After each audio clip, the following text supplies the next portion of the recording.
Hello everybody, PyTech here and welcome to my new video. So today we are going to look at how do you send a WhatsApp message to a number that is not already saved in your contacts. So let's get started. The method that I'm going to show you today will work for both Android as well as iPhones. So to start with, open up a browser on your phone like Safari or Chrome. On the address bar, type in the address wa for whatsapp.me/,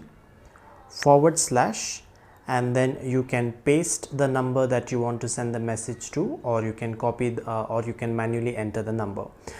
Please remember to enter the country code as well. So for India it will be +91, and for other countries the country code as required.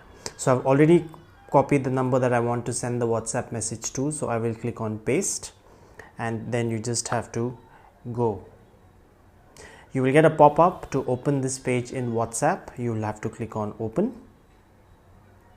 and there you go. You can automatically see now that the WhatsApp chat has opened up, and you can start typing away your messages here.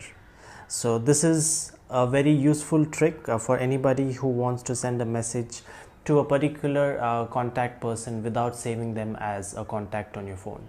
So this was a quick small video. I hope you found this informative. Please do consider subscribing to my channel and liking and sharing this video to help somebody out. Thank you for watching and have a great day.